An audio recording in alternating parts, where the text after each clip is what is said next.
To those who are pessimistic about the future, human society has experienced rapid, continuous, incessant change for the last 10,000, 50,000, or 100,000 years. But human nature itself has not changed. We still seek food. We still desire to care for our offspring. We still compete for status. We still try to avoid pain. And you can travel to any part of the world and you will still encounter singing, smiling, speech, jealousy, humor. And in fact, if you were to meet a human being that is, say, 40,000 years old, you would still recognize him as fully human in every psychological way. So, in the last 30,000 years, we've grown from 3 million people to 7-8 billion today. But unlike animals, unlike other species, we've progressed from one mode of living to another.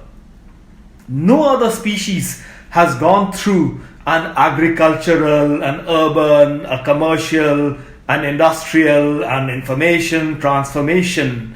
And during this progress, we've experienced Renaissance, Reformations, depressions, demographic transitions, civil wars, cultural wars, credit crunches, you name it. So what has made us humans so different?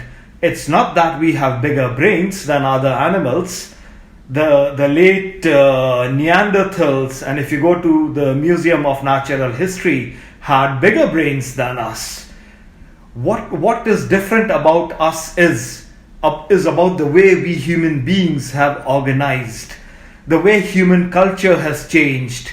We've grown by natural selection, not natural selection of genes, genetics, though that has happened, but by our imitation of successful institutions, by imitating habits. Our success lies as a species in cultural evolution. Sure, there's been biological evolution, but that has been very, very, very slow and on a scale of hundreds of thousands of years. Our genes haven't really mutated much too much, but what has changed rapidly is we've acquired learning habits from others. We've acquired ideas from others. So ideas have met and fertilized, and we've created new things by recombining what already exists.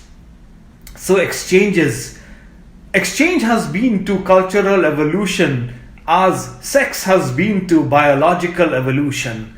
The most important thing is, by exchanging, we've discovered the division of labor, the specialization of efforts, and the creation of mutual gain. So specialization has brought about innovation. And now we have people that specialize and create, and we have other people that consume, that are diversified. So our mating of specialization and consuming through the capitalistic process is the most important driver that has pushed human evolution. Our discovery of specialization and exchange is what has created wealth. And that is why I am optimistic that the world will pull out of a crisis, any crisis.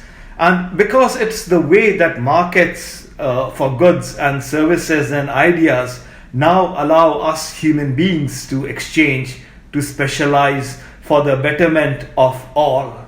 So I praise the market process. I praise the exchange and specialization process, which is much, much, much older, much more better than most of us imagine it to be. And this is what has created human progress. That has been on balance a good thing. Now we are much richer, happier, healthier, kinder than what we were thousands of years ago. So this human history is the product of long history of evolution through natural selection, through cultural selection, rather than genetic variation. And now we have an emergent order that is generated by the invisible hand of individual transactions, not the product of top-down determinism, not the diktat of the dictator. And all of this has been enabled by cultural evolution, by exchange, by cumulative and intelligence collective that has been formed. And that is therefore, when we say there is a tide in the affairs of men that is discernible beyond the chaos. And because together we are greater, 10 individuals now know more than 10 things because they specialize in each thing and because they exchange. We as a species cumulatively are able to create more, to consume more. And this brings enormous benefits of production, which is a lot more specialized. And now the world is networked. Ideas are meeting, and ideas are meeting even more promiscuously than ever. And this has increased the pace of innovation. It is in fact accelerating economic evolution. It is raising living standards to unimagined heights. And for those of us who are pessimists, the common mistake is to forecast the future on the assumption that we are no more going to have any great technological change. But that is not correct.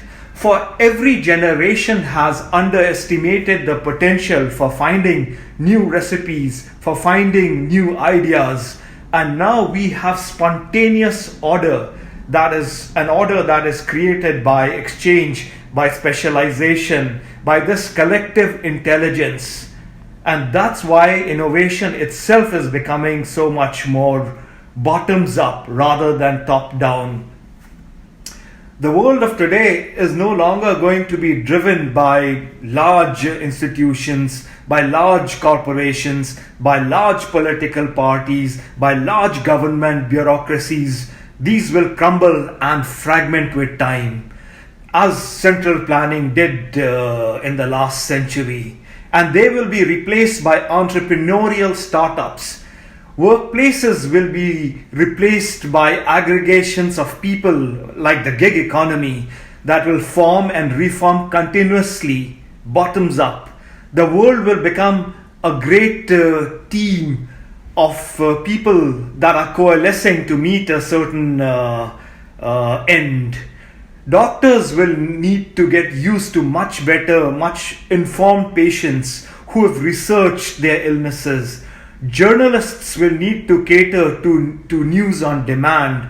Broadcasters will have to cater to an audience that will demand how they want to consume broadcasts. Engineering itself, like Linux, will become open source. Genetics will become open source. People will decide what combination of genes they want. Citizens will organize and create riots by text message. People will find more and more ways to exchange their specialized production for diversified consumption.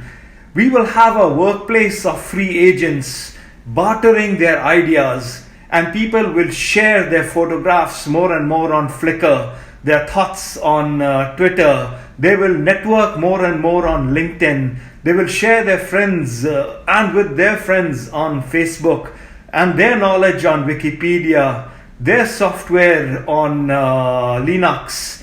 They will donate more and more on globalgiving.com. They will share their pedigrees on ancestry.com, and even their medical records on patients like me. Of course, human nature will not change. We will of course have the same old dogmas, the same aggression, the same addictions, the same infatuations, the same indoctrinations that we have had.